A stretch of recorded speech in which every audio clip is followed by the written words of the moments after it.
রাত এখন 1টা বাজে।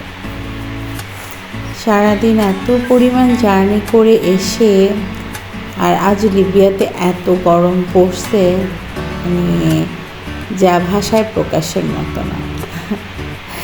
ফার্স্ট টাইম আসলে এই ধরনের গরম এক্সপেরিমেন্ট করছি।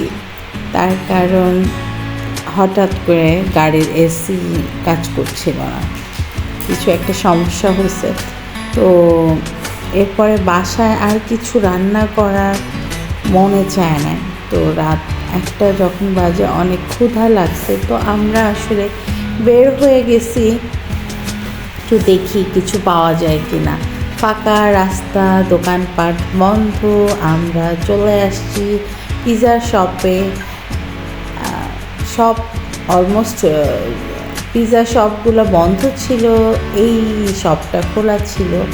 আর আমার বাচ্চারা তো সব পিৎজা লাভার, তারা পিৎজা দোকানের সামনে একটা ভাঙা মোটরসাইকেল, তো এই মোটরসাইকেলটার উপরে তারা বসে অনেক এনজয় করতেছিল।